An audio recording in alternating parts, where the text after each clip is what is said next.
Salam bahagia Bapak dan Ibu guru hebat di seluruh Indonesia. Perkenalkan, saya Dewi Sulistioningrum, guru penggerak Angkatan 9 Kabupaten Boyolali yang mengajar di SMP Negeri 1 Boyolali.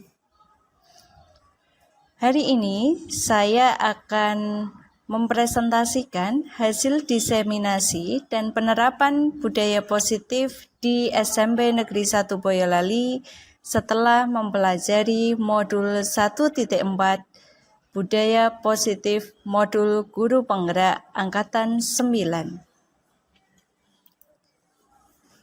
Yang pertama, saya akan memaparkan diseminasi budaya positif.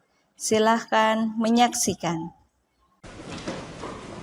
Garis tangan merah putih, hormat, gerak, tegak, gerak, duduk istirahat, gerak. Bapak Ibu yang saya hormati, selamat pagi, salam sejahtera untuk seluruh Bapak Ibu. Mari Bapak Ibu kita awali dengan berdoa menurut agama masing-masing, dipersilakan.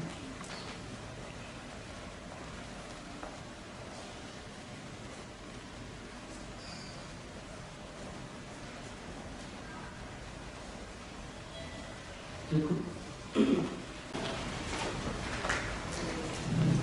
Assalamualaikum warahmatullahi wabarakatuh. Ibu Kepala Menangisi SPDMM yang saya hormati, Bapak Ibu guru yang saya hormati, pada kesempatan ini saya ingin menyampaikan diseminasi materi budaya positif sebagai tugas program guru penggerak modul 1.4. Namun sebelum saya melanjutkan, pertama-tama marilah kita panjatkan puji syukur kehadiran Allah Subhanahu wa taala yang karena berkat rahmat dan hidayahnya kita dapat berkumpul pada pagi hari ini dalam keadaan sehat walafiat tanpa kekurangan suatu apapun. Pada hari ini saya akan menyampaikan materi mengenai disiplin positif. Mengapa ini perlu saya sampaikan? Tidak hanya sekadar untuk dokumentasi, karena pentingnya materi ini bagi kita semua, khususnya bagi kaum guru.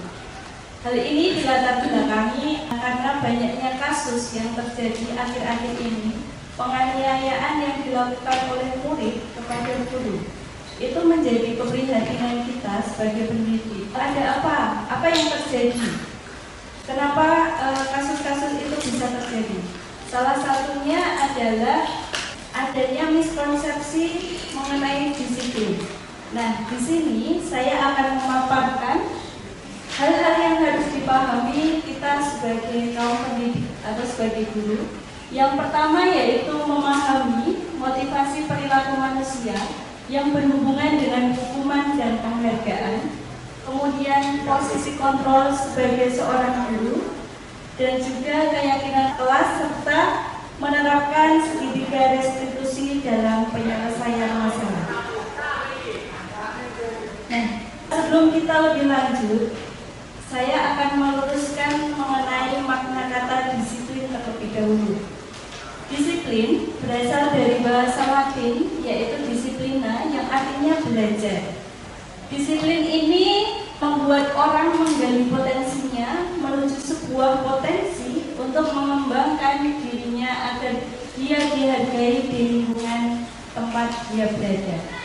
Namun, dalam budaya kita, makna disiplin ini telah berubah menjadi sesuatu yang harus dilakukan oleh orang lain dengan penuh kepatuhan. Nah, dari sinilah kita harus menyadari bahwa tujuan dari disiplin positif itu sendiri adalah menanamkan motivasi dalam diri murid agar menjadi orang yang mereka inginkan dan menghargai diri sendiri dengan nilai-nilai yang berlaku dalam masyarakat atau nilai-nilai kebajikan universal. Ketika murid-murid kita memiliki motivasi tersebut, maka akan timbul motivasi intrinsik yang berasal dari dalam diri murid, menyadari apa yang harus mereka lakukan tanpa terpaksa oleh adanya aturan. Dengan motivasi intrinsik ini, dampaknya akan akan berpengaruh lebih panjang dan murid akan melaksanakan kegiatan atau hal-hal tersebut tanpa adanya pengaruh untuk menjauhi hukuman atau mendapatkan penghargaan. Nah, kita berlanjut ke motivasi manusia. Motivasi manusia ini ada dua hal, yaitu motivasi eksternal dan internal. Yang sering kita terapkan itu justru motivasi eksternal, yaitu motivasi yang menginginkan peserta didik itu untuk menjauhi hukuman atau mendapatkan penghargaan. Sedangkan motivasi internal itu lebih kepada tujuan agar mereka dihargai karena potensi yang dia miliki oleh lingkungan tempat dia berada. Nah, tugas kita sebagai seorang guru adalah mengubah motivasi eksternal tersebut menjadi motivasi internal yang dapat bertahan lebih lama dengan menghindari hukuman atau penghargaan yang berlebihan pada murid. Nah, tanpa kita sadari Bapak Ibu, adanya penghargaan atau hukuman itu sendiri ternyata memberikan dampak negatif pada siswa. Bahkan penghargaan yang sering kita berikan itu berdampak yang kurang baik atau memiliki dampak negatif kepada siswa. Yang pertama yaitu memiliki dampak pengaruh jangka pendek dan juga jangka panjang. Penghargaan itu juga bisa menghukum siswa, kemudian dapat mengurangi ketepatan. Penghargaan tidak efektif, merusak hubungan, menurunkan kualitas, mematikan kreativitas, dan mengurangi motivasi intrinsik.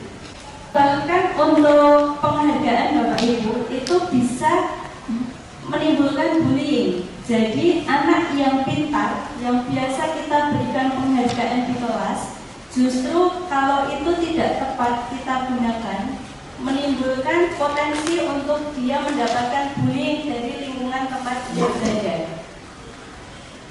Sebaliknya, selain untuk penghargaan itu ada alternatif lain yang bisa kita berikan, yaitu dengan memberikan apresiasi. Kalau penghargaan itu bisa berwujud barang atau benda, kalau apresiasi adalah berupa ucapan, yaitu yang pertama kita bisa memberikan pengakuan terhadap mereka. Yang pertama itu kita lakukan secara khusus. Jadi pengakuan itu kita berikan ketika kita berhadapan langsung dengan murid tersebut. Selanjutnya yang kedua adalah pengakuan secara pribadi. Pengakuan kepada semua murid. Kalau ini kita terapkan di kelas, kita harus terapkan secara bergantian sehingga tidak memicu timbulnya sifat iri maupun terjadi bullying di dalam kelas. Kemudian pemberian pengakuan tersebut secara konsisten, artinya jika si A itu berhasil, maka kita akan memberikan perlakuan yang sama dengan si B ketika mereka mendapatkan keberhasilan yang sama.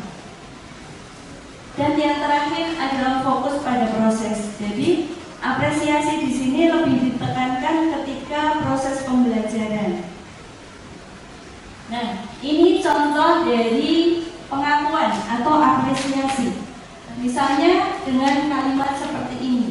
Kemarin saya perhatikan rasa empatimu besar sekali pada saat menolong murid baru di kelas kita. Nah, jadi kata-kata seperti itu sudah merupakan apresiasi.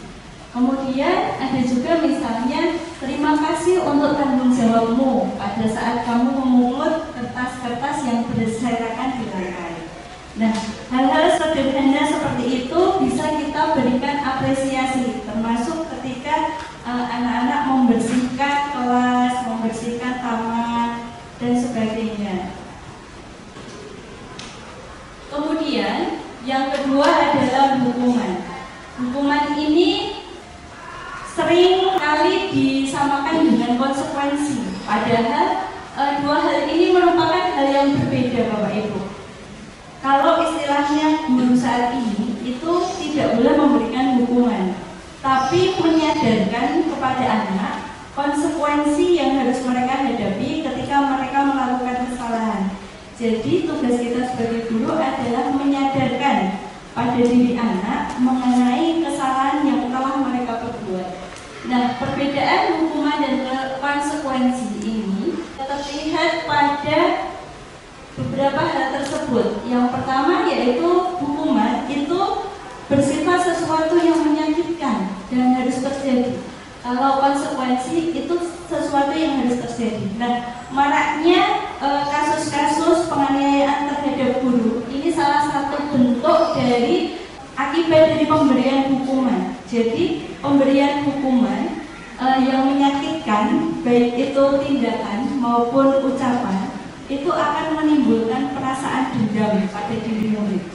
Jadi ketika murid melakukan kesalahan, kita mengucapkan kata-kata yang menyakitkan, justru itu akan menjadikan murid memiliki rasa dendam dengan gurunya. Selanjutnya yang kedua, ini adalah anak membenci kedisiplinan. Justru ketika anak-anak mendapatkan hukuman yang menyakitkan, mereka akan lebih untuk tidak mematuhi peraturan. Jadi mereka memiliki motivasi untuk membenci kedisiplinan karena tindakan menyakitkan yang guru berikan ketika memberikan hukuman. Sedangkan untuk konsekuensi, anak justru akan lebih tersadar dan lebih menghargai disiplin. Selanjutnya,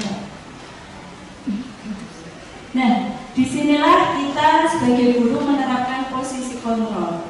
Apakah kita akan menjadi guru dengan kontrol penghukum, pembuat rasa bersalah, teman, pemantau, atau manajer? Nah, kalau kita menerapkan diri sebagai kontrol penghukum, itu biasanya seseorang itu akan menggunakan hukuman fisik maupun verbal ketika anak melakukan kesalahan dengan kata-kata yang agak bernada tinggi, kemudian sambil mengacung-acungkan jari seperti itu. Kemudian kalau pembuat merasa bersalah, itu seseorang akan menggunakan keheningan, kemudian membuat anak merasa bersalah, seolah-olah dia yang paling salah di dalam pembuat masalah itu. Nah, efeknya juga tidak bagus, Bapak Ibu. Kalau tadi untuk penghukum bisa memunculkan sifat dendam, dan juga untuk membuat rasa bersalah ini juga memunculkan rasa minder untuk murid. Kemudian jika kita menerapkan guru sebagai posisi teman, guru akan berposisi menjalin hubungan yang baik dengan murid. Namun kelemahannya, murid akan bergantung kepada kita. Ketika mereka melakukan kesalahan, mereka mengandalkan kita sebagai gurunya untuk menyelesaikan masalah. Selanjutnya dengan posisi pemantau. Ini biasa dilakukan hanya untuk memantau, Bapak Ibu. Jadi biasanya guru akan memberikan semacam apa peraturannya, pertanyaan apa peraturan yang ada di sekolah ini, terus bagaimana konsekuensinya, seperti itu. Kalau kita menjadi posisi manajer, nah ini yang diharapkan kita miliki, yaitu kita berada di posisi manajer, yaitu posisi di mana guru berbuat sesuatu bersama dengan murid, mempersilahkan murid mempertanggungjawabkan perilakunya, mendukung murid agar menemukan solusi atas permasalahannya sendiri. Jadi ketika murid melakukan kesalahan, kita bertanya pada murid, apa yang sudah kamu langgar? Kemudian apa yang bisa kamu lakukan untuk memperbaikinya? Jadi konsekuensi itu muncul pada diri murid itu sendiri. Next. Kemudian hasilnya, murid akan memberontak, menyalahkan orang lain, bahkan dia akan berbohong. Kemudian kaitannya dengan dunia berkualitas, murid justru meletakkan guru di luar dunia berkualitas. Murid akan berkata, biarkan saja, nanti juga marah-marah lagi. Dampaknya justru dengan tipe penghukum ini, murid akan melakukan kesalahan kembali. Selanjutnya untuk membuat rasa bersalah, itu biasanya guru akan mengatakan, ibu kecewa. Kemudian kamu seharusnya tahu ibu lelah sekali, ibu sudah stres menghadapi kalian.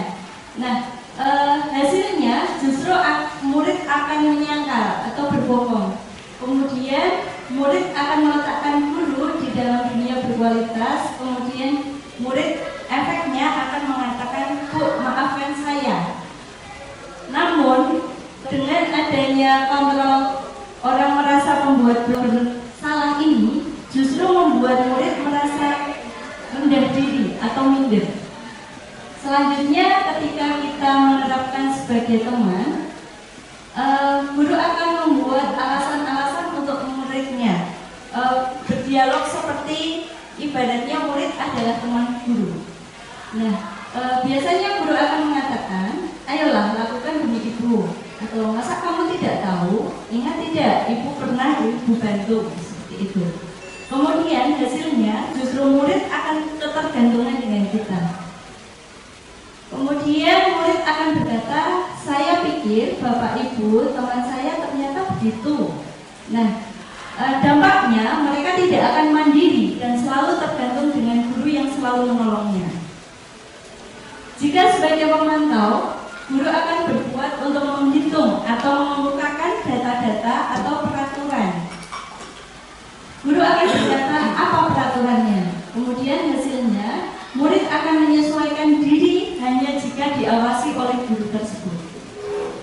Selanjutnya, murid akan berkata, "Berapa banyak bintang yang harus saya peroleh?" Nah, ini adalah salah satu contoh dari miskonsepsi pemberian penghargaan. Jadi, murid akan melakukan sesuatu hanya ketika dia diawasi atau ketika dia mendapatkan penghargaan. Kalau tidak mendapatkan penghargaan, dia tidak akan melakukannya. Kemudian pada dampaknya menitik beratkan pada hadiah yang diberikan atau juga sanksi. Dan yang terakhir adalah manajer. Guru akan berbuat untuk mengajukan pertanyaan-pertanyaan, kemudian berkata apa yang kita yakini. Selanjutnya hasilnya justru dengan perbuatan itu akan menguatkan pribadi murid menyadari kalau dia telah melakukan kesalahan dan dengan sukarela melakukan peraturan-peraturan yang sudah dibuat oleh sekolah. Dampaknya, jika kita menerapkan posisi manajer, murid mampu mengevaluasi diri bagaimana dia bisa memperbaiki diri terhadap masalah yang dia timbulkan. Nah, dari posisi kontrol manajer tadi sudah saya detailkan untuk percakapannya. Kemudian next. Selanjutnya adalah restitusi, yaitu proses menciptakan kondisi bagi murid untuk memperbaiki kesalahan mereka sehingga mereka bisa kembali pada kelompok mereka dengan karakter yang lebih kuat. Nah, di sini nanti saya akan jelaskan mengenai proses penyelesaian masalah, mengenai segitiga restitusi. Jadi untuk membuat murid menyadari kesalahannya, bukan karena dihukum atau diberikan. Restitusi ini juga merupakan proses kolaboratif yang mengajarkan murid untuk mencari solusi untuk permasalahan mereka dan membantu murid berpikir tentang orang seperti apa yang mereka inginkan atau menjadi tujuan mulia mereka dan bagaimana mereka harus memperlakukan orang lain.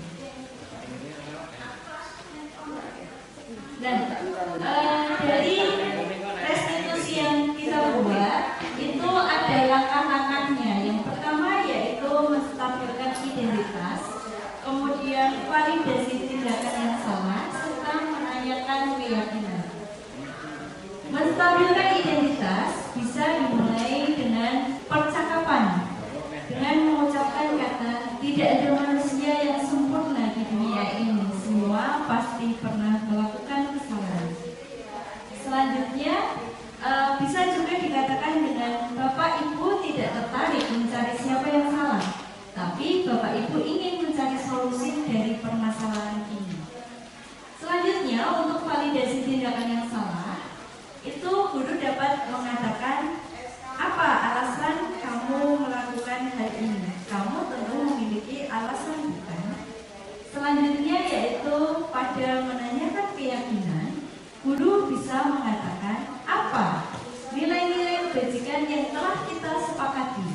Kemudian juga bisa mengatakan apa kamu dapat memperbaiki hal itu dan bagaimana cara kamu memperbaikinya.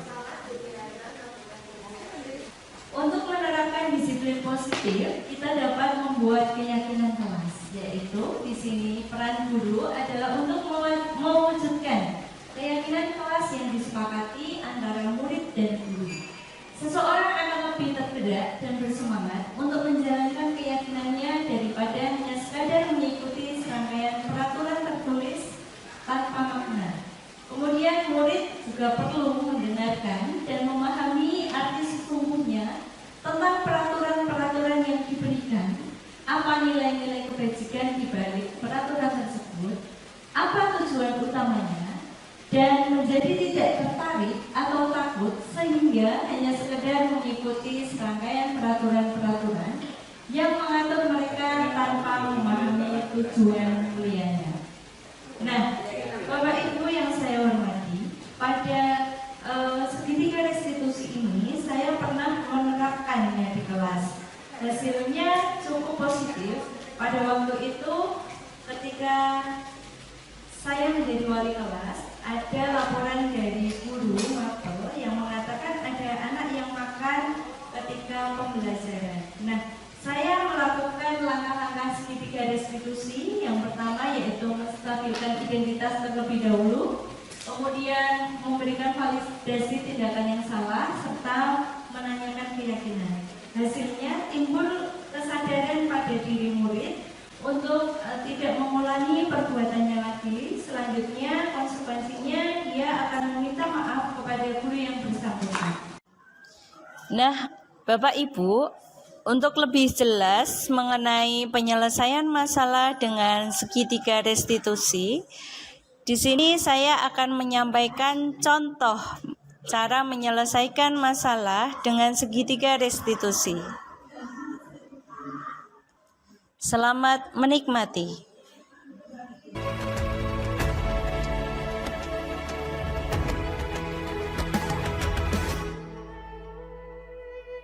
Ayo memilih apa yang kau suka, merdeka belajar wujud yang nyata. Raih mimpimu.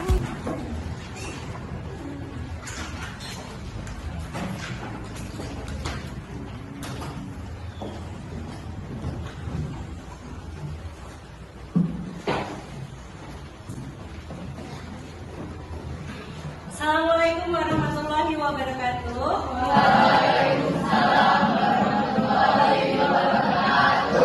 Selamat pagi anak-anak.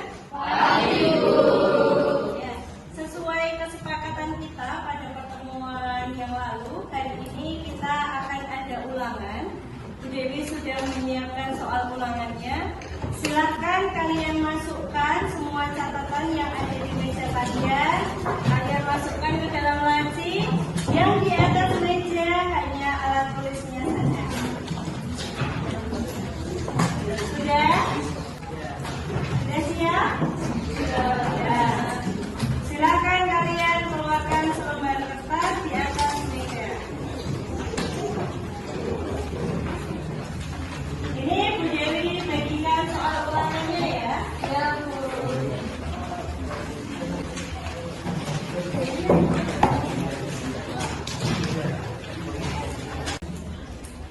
Sudah dapat semua soalnya? Sudah.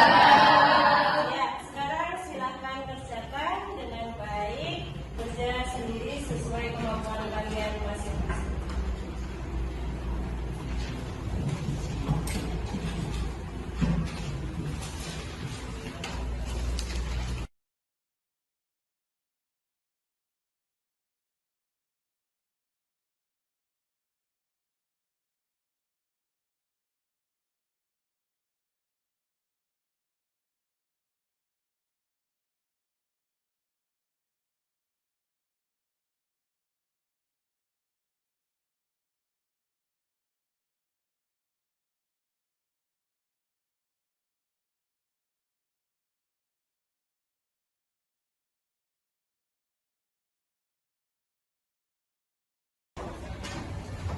Ya, waktu ulangan sudah habis. Silakan kalian kumpulkan ke depan lembar soal dan lembar jawabannya.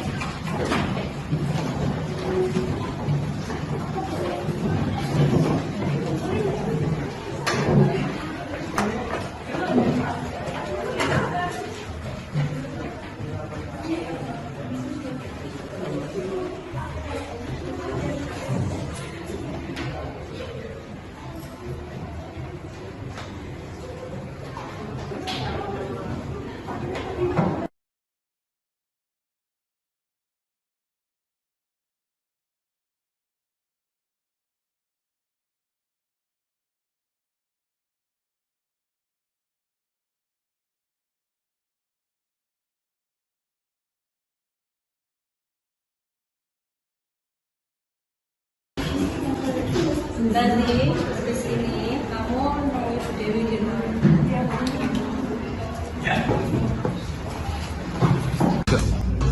Silakan duduk, Tika. Tika, kamu tahu tidak kenapa ibu meninggal? Maaf Bu, tadi saya mencontek saat ulangan. Tika, tidak ada manusia yang sempurna di dunia ini, nak. Semua pasti pernah melakukan kesalahan. Bu Dewi juga pernah melakukan kesalahan. Yang paling penting adalah bagaimana kita belajar dari kesalahan yang pernah kita buat. Apa ada temanmu yang menyontek tadi? Tidak ada Bu. Kamu pasti punya alasan kenapa melakukan hal itu. Tadi malam saya bermain TikTok sampai malam. Saya niatnya ingin belajar di pagi hari, tetapi saya bangunnya kesiangan, jadi saya tidak sempat untuk belajar. Saya ingin mendapatkan nilai yang baik seperti teman-teman yang lain, makanya saya membuat contekan. Dan apa yang kamu yakini di kelas? Saya akan mengerjakan ulangan dengan jujur, Bu. Baik, lalu apa kamu bersedia memperbaiki kesalahanmu? Iya, Bu, bersedia. Apa rencana kamu untuk memperbaiki hal itu? Saya akan melakukan ulangan susulan dengan soal yang berbeda dan saya juga tidak akan mengulangi dengan menyontek. Ya, sekarang saya maafkan semua kesalahan kamu. Bu Dewi berharap kamu dapat belajar dari kesalahan kamu ini dan tidak menyontek lagi. Kamu bisa ikut ulangan susulan besok sepulang sekolah. Sekarang kamu bisa istirahat dulu. Bu, terima kasih, Bu.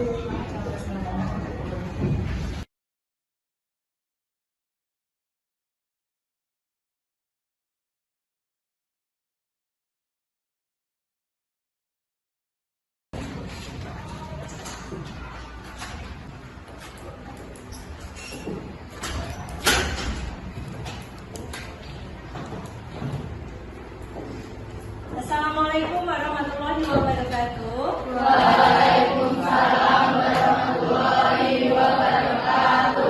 Anak-anak, berhubung hari ini Bu Dewi ada kegiatan rapat, jadi untuk hari ini di kelas ini saya minta kalian mengerjakan tugas dari Bu Dewi ya. Silahkan buka LKS kalian di halaman 75.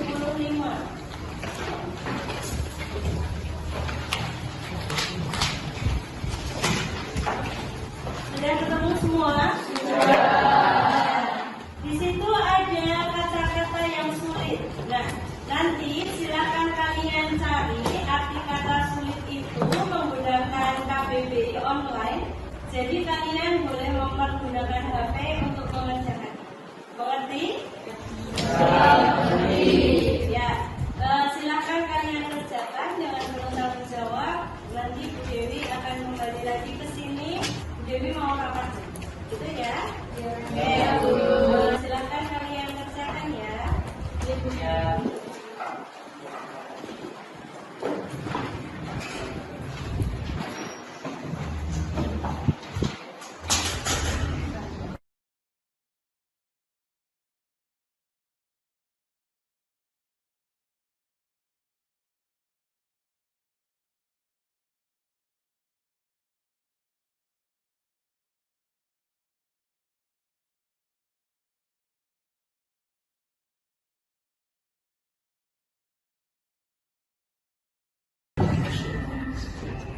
Aku juga nambah itu.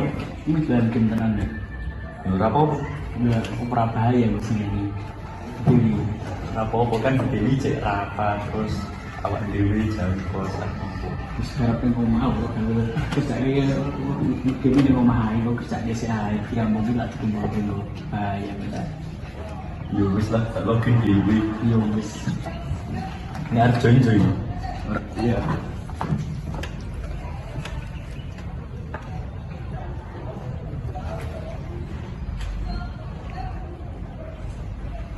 Anak-anak udah selesai tugasnya? Ya, silakan tugasnya dikumpulkan. Sini. Ayo.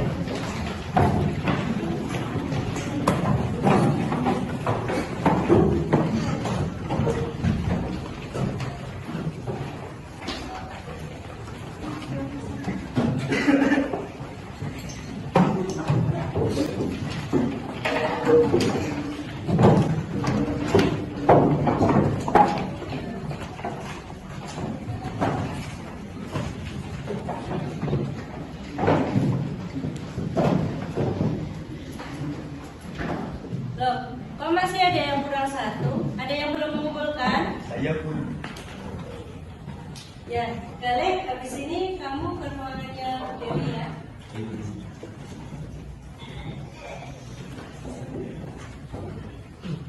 Kamu tahu tidak kenapa ibu bilang tidak ada manusia yang sempurna di dunia ini, nak? Semua pasti pernah melakukan kesalahan. Bu Dewi juga pernah melakukan kesalahan. Yang paling penting adalah bagaimana kita belajar dari kesalahan yang pernah kita buat. Nah, tadi apa ada temanmu yang tidak mengumpulkan tugas? Tidak ada, Bu. Ya, kamu pasti punya alasan mengapa kamu melakukan hal itu. Saat teman-teman saya sedang mengerjakan, saya di WA teman saya untuk nambah Dan apa yang kamu yakini di kelas? mengerjakan tugas yang diberikan dulu. Baik, lalu apakah kamu bersedia untuk memperbaiki kesalahanmu? Bersedia, Bu. Apa rencanamu untuk memperbaiki hal itu? Saya ingin mengerjakan tugas itu nanti saat istirahat yang memberikannya pada Bu Dewi. Saya juga berjanji tidak akan mengulangi perbuatan yang sama.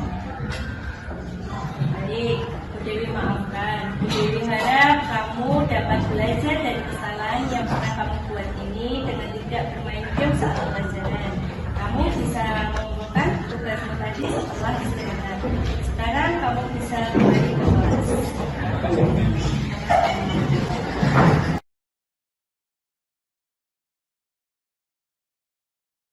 Perasaan saya ikut syuting kemarin sangat senang sekali karena saya bisa belajar dari kesalahan yang saya perbuat. Pendapat saya mengenai syuting kemarin menyelesaikan masalah dengan cara yang tepat. Saya kira demikian yang dapat saya sampaikan. Semoga bermanfaat. Mungkin ada pertanyaan atau tanggapan dari Bapak Ibu.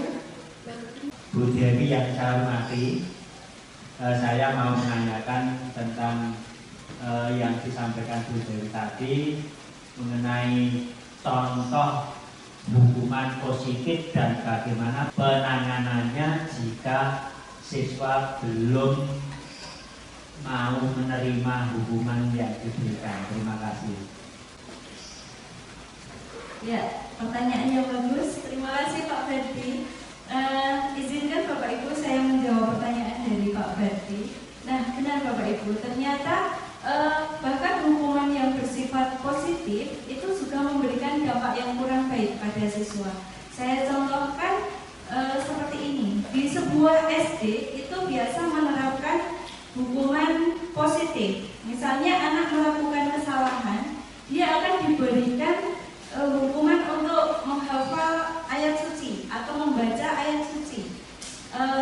Ketika hukuman itu diberikan, ternyata memberikan dampak yang luar biasa. Karena ketika di rumah, wali muridnya, ketika wali murid itu atau orang tuanya menyuruh anak untuk membaca ayat suci dalam konteks beribadah, anak itu justru menanyakan kepada orang tuanya, apa salah saya, Pak, Ma, sehingga saya harus membaca ayat suci. Nah, ada perubahan stigma Bapak Ibu. Jadi hukuman yang diharapkan memberikan dampak positif ternyata justru membentuk karakter, bahwa hukuman yang dia lakukan itu seolah-olah menjadi sebuah paksaan. Bahkan ketika membaca ayat suci itu dianggap sebagai sebuah kita lakukan sebagai bentuk rasa syukur pada Tuhan, sebagai bentuk ibadah kita. Justru dengan pola hukuman positif itu, anak justru menganggapnya sebagai hukuman karena dia terbiasa ketika melakukan kesalahan, dia akan melakukan hukuman tersebut di sekolah. Nah, untuk langkah apa yang bisa diambil ketika anak tidak mau mengerjakan hukuman positif itu? Nah, tadi saya sampaikan di sini kita melakukan penyelesaian masalah dengan segitiga restitusi. Jadi segitiga restitusi itu tujuan utamanya adalah mengemukakan agar anak mampu menyadari kesalahannya, kemudian dia memberikan suatu solusi bagaimana menyelesaikan masalah itu sendiri dari dalam diri siswa. Jadi tidak dilakukan oleh gurunya. Misalnya ketika berbuat salah kamu harus seperti ini, tidak seperti itu. Tapi justru itu timbul dari dalam diri siswa itu sendiri. Otomatis kalau itu dari kesadaran murid itu sendiri, dia akan melakukannya dengan sepenuh hati. Terima kasih. Selanjutnya mungkin umpan balik bisa Bapak Ibu Guru berikan terhadap diseminasi pada pagi hari ini. Monggo Bu Heni memberikan tanggapan terhadap diseminasi yang saya lakukan. Terima kasih. Menurut saya yang disampaikan Bu Dewi tentang diseminasi hari ini sangat luar biasa. Saya selaku guru bisa terbantu untuk mendampingi anak-anak yang dalam pembelajaran atau proses pembelajaran setiap hari. Kami berharap Bu Dewi selalu semangat untuk memberikan pencerahan kepada guru-guru yang lain atau mengatakan penularan terhadap mengimbas ke guru-guru yang lain. Terima kasih, sukses untuk Bu Dewi. Ya, terima kasih Bu Heni atas umpan balik yang diberikan. Saya kira cukup demikian diseminasi yang bisa saya haturkan kepada Bapak Ibu semua. Semoga memberikan manfaat dan memberikan perubahan. Kita selalu bergerak untuk mengadakan perubahan, dimulai dari diri kita sendiri untuk mengadakan perubahan yang lebih luas lagi, karena kita menyadari tugas kita sebagai guru adalah untuk menyusun peradaban masa depan. Jadi apa yang kita lakukan adalah bentuk masa depan yang akan datang. Terima kasih. Wassalamualaikum warahmatullahi wabarakatuh.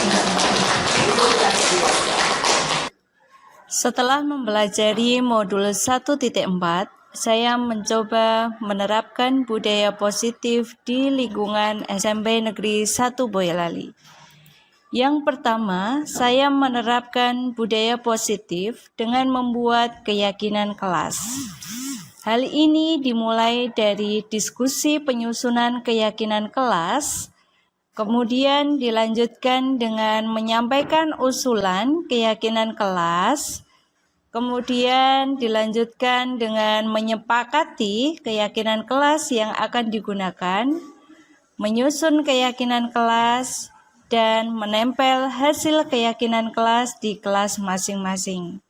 Di sini, peran guru hanya sebagai fasilitator untuk memandu siswa menyampaikan usulan dan gagasan agar tercipta kelas yang nyaman dan mereka memiliki motivasi intrinsik untuk menaati peraturan kelas tanpa adanya paksaan. Keyakinan kelas ini dibuat oleh seluruh kelas di SMP Negeri 1 Boyolali. Terutama di tempat saya mengajar, saya memandu mereka untuk membuat keyakinan kelas. Karena saya mengajar di kelas 7, saya memandu membuat keyakinan kelas di kelas 7A, 7B, 7C, 7D, dan juga 7E. Siap, gerak. Badan sampai merah putih hormat, gerak. Sudah, gerak. Dulu istirahat, gerak. Terus tanda badan kepercayaan masing-masing berdoa dimulai.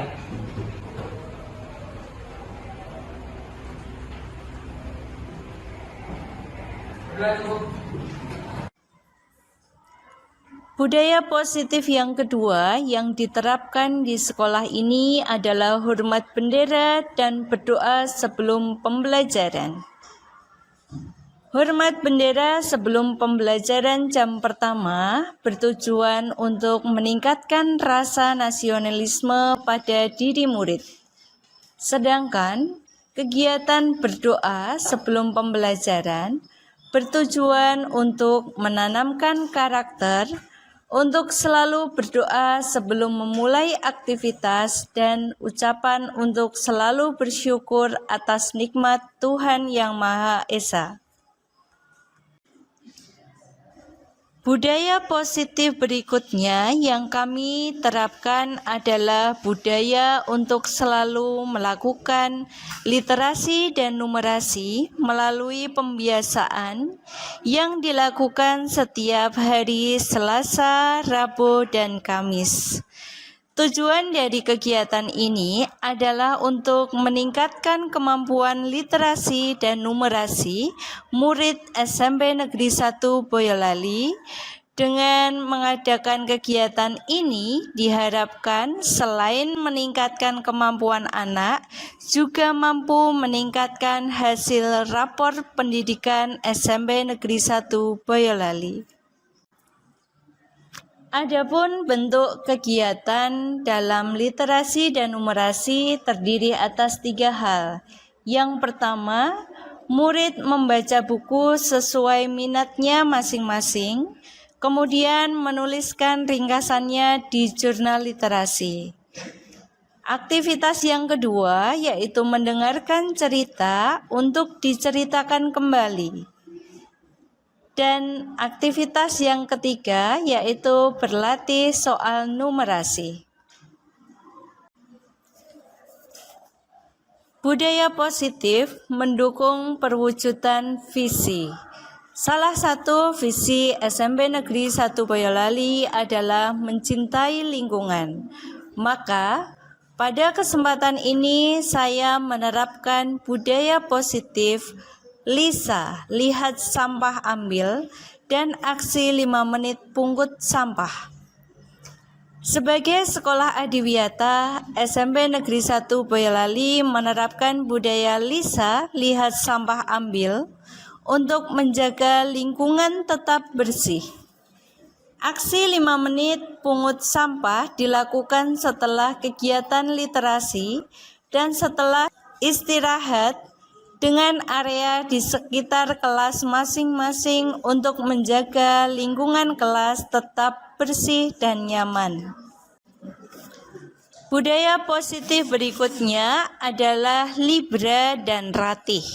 Libra merupakan singkatan dari lihat berantakan rapikan, dan Ratih merupakan singkatan dari rawat tanaman agar indah dan hijau.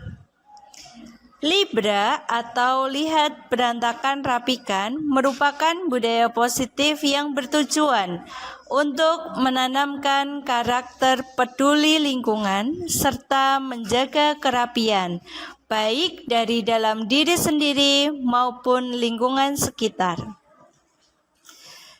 Budaya Ratih, rawat tanaman agar indah dan hijau, bertujuan untuk meningkatkan kecintaan murid terhadap alam dan lingkungan, sehingga lingkungan belajar menjadi nyaman, indah, dan asri.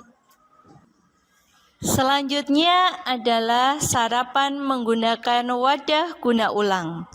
Sebagai upaya untuk mencegah stunting, SMP Negeri 1 Boyolali melakukan pembiasaan sarapan pagi. Selain itu, murid membawa bekal makanan sehat dari rumah, menggunakan wadah guna ulang untuk mengurangi sampah di lingkungan SMP Negeri 1 Boyolali. Budaya positif berikutnya adalah 5S atau yang biasa kita sebut dengan salam, senyum, sapa, sopan, dan santun. Penerapan 5S dilakukan saat bertemu dengan semua warga sekolah, termasuk jika bertemu tamu luar sekolah. Yang kedua, yaitu penerapan 5S juga dilakukan saat pembelajaran di kelas. Dan penerapan 5S juga dilakukan di luar sekolah, baik di lingkungan tempat tinggal siswa maupun di masyarakat. Harapannya, budaya 5S ini tidak hanya dilakukan di lingkungan sekolah saja, namun menjadi budaya dalam diri siswa dalam kehidupan sehari-hari. Selanjutnya, SMP Negeri 1 Boyolali juga menerapkan budaya positif dengan menyelenggarakan warung kejujuran. Salah satu upaya yang dilakukan untuk menanamkan karakter integritas di SMP Negeri 1 Boyolali adalah dengan melatih murid berbelanja di warung kejujuran. Warung yang menyediakan kebutuhan alat tulis siswa ini tidak memiliki penjaga, sehingga murid membayar barang yang dibeli sesuai harga yang tertera dan mengambil kembalian sendiri. Hal ini merupakan wujud antisipasi dan upaya preventif yang dilakukan SMP Negeri 1 Boyolali sebagai penanaman nilai-nilai anti korupsi sejak dini. Budaya positif berikutnya adalah pembiasaan kata ajaib. Di sini, siswa dibiasakan mengucapkan kata tolong, maaf, permisi, dan terima kasih. Untuk lebih jelasnya, saya sampaikan pada video berikut ini.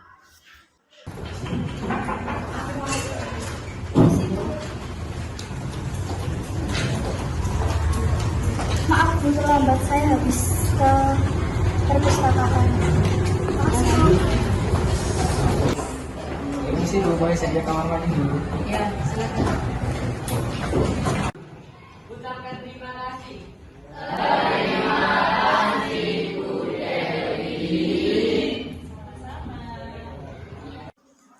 Sebagai sekolah adiwiyata, saya menerapkan budaya positif, buang sampah sesuai jenisnya dan pilah sampah.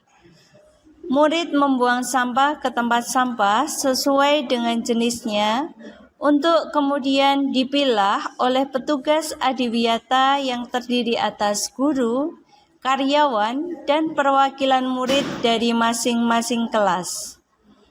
Petugas memilah sampah sesuai dengan jenisnya.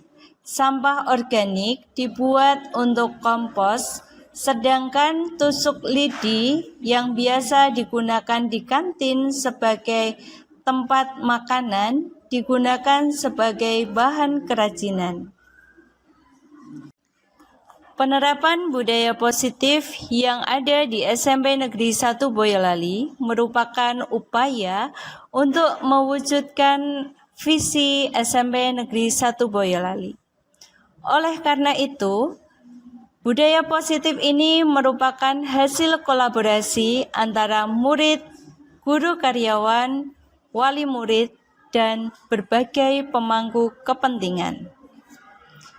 Adapun budaya positif yang dilakukan oleh guru yaitu yang pertama, sagu saang atau satu guru satu anggrek, dan sagu sabu atau satu guru satu burung. Budaya positif ini dengan program sagu saang dan sagu sabu diharapkan dapat meningkatkan kecintaan pada lingkungan. Pelaksanaan program ini bertujuan untuk menciptakan lingkungan SMP Negeri 1 Boyolali yang indah dan nyaman. Sebagai upaya memaksimalkan pelayanan terhadap siswa, SMP Negeri 1 Boyolali menerapkan budaya positif dengan mengadakan apel pagi setiap pukul 06.30 atau setengah 7. Apel dilakukan di ruang guru, diawali dengan hormat bendera, doa bersama, dilanjutkan dengan penyampaian informasi dan koordinasi oleh kepala sekolah. SMP Negeri 1 Boyolali juga menerapkan budaya positif berbagi praktik baik yang dilaksanakan seminggu sekali. Kegiatan ini merupakan wadah bagi para guru untuk bertukar informasi dan ilmu. Adapun kegiatan praktik baik ini dilakukan dengan narasumber secara bergantian.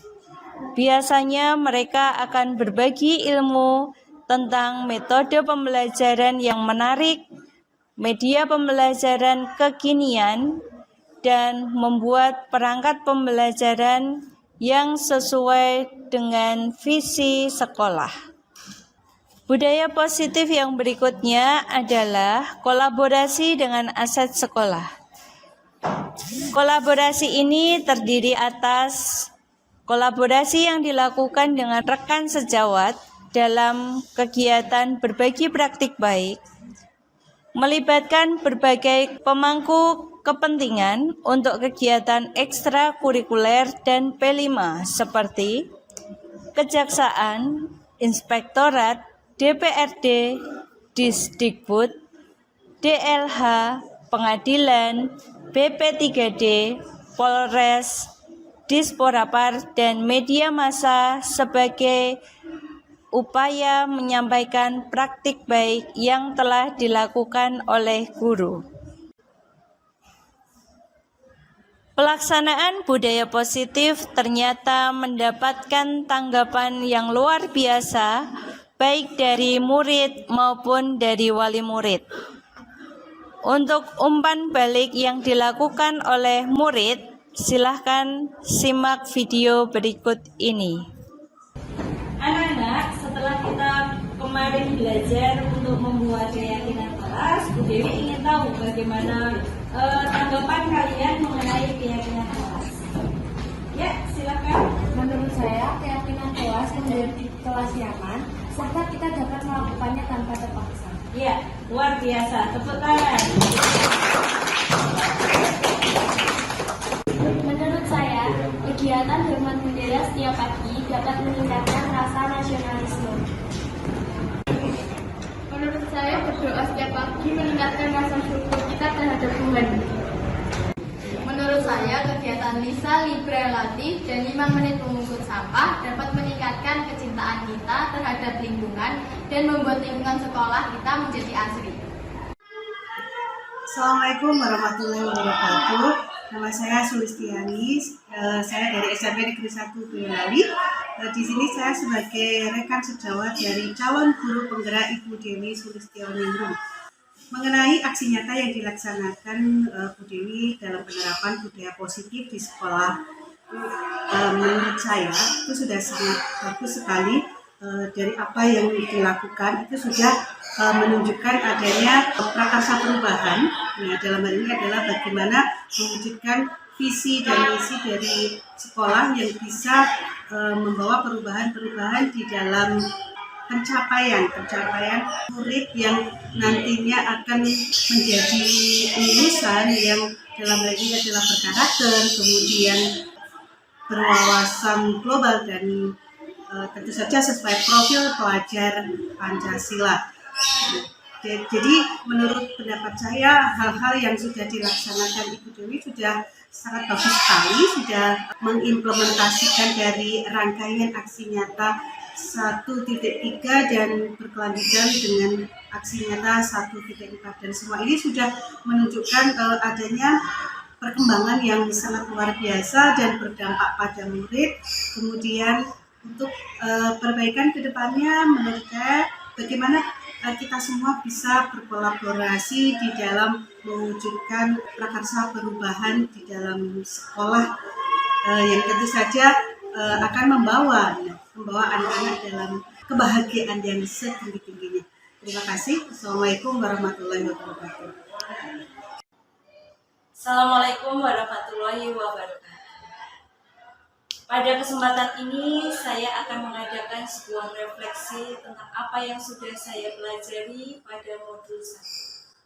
Setelah melewati perjuangan yang cukup panjang, di modul 1.1 saya belajar mengenai kodrat anak.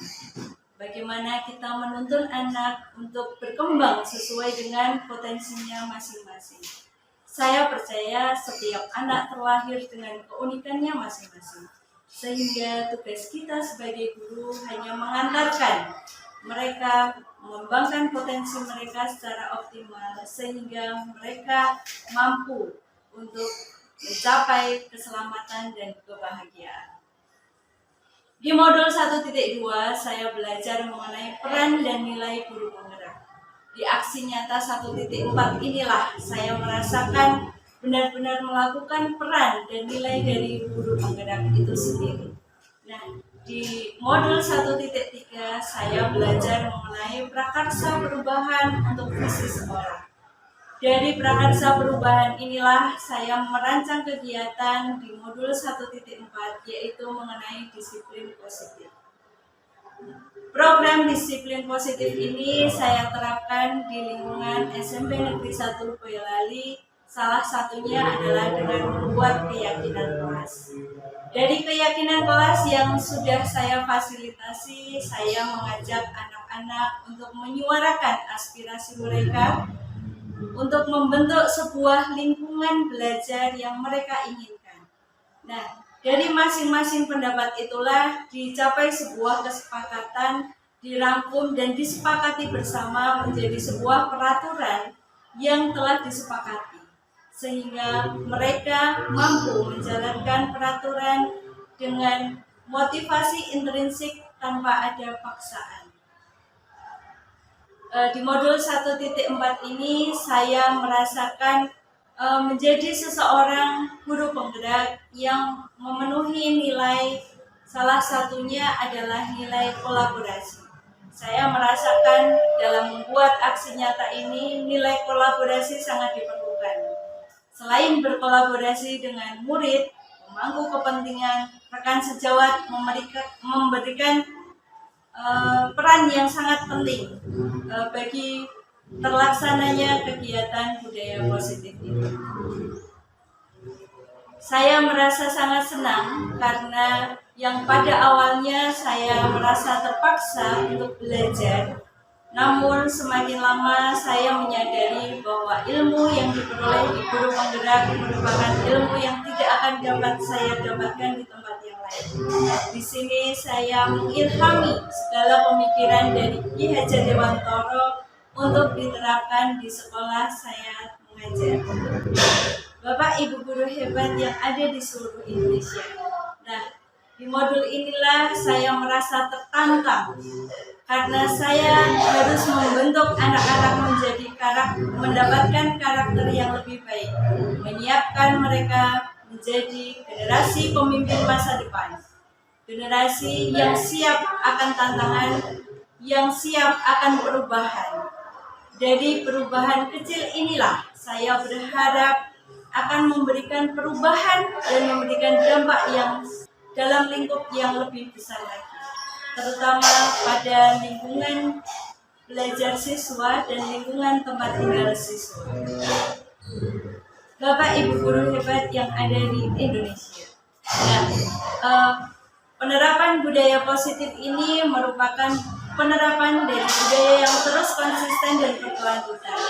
Oleh karena itu, ke depannya saya akan melaksanakan program ini secara terus-menerus, sehingga karakter yang tadinya belum muncul menjadi muncul, dan yang sudah muncul menjadi sebuah kebiasaan yang berkelanjutan, sehingga membentuk karakter pada diri murid.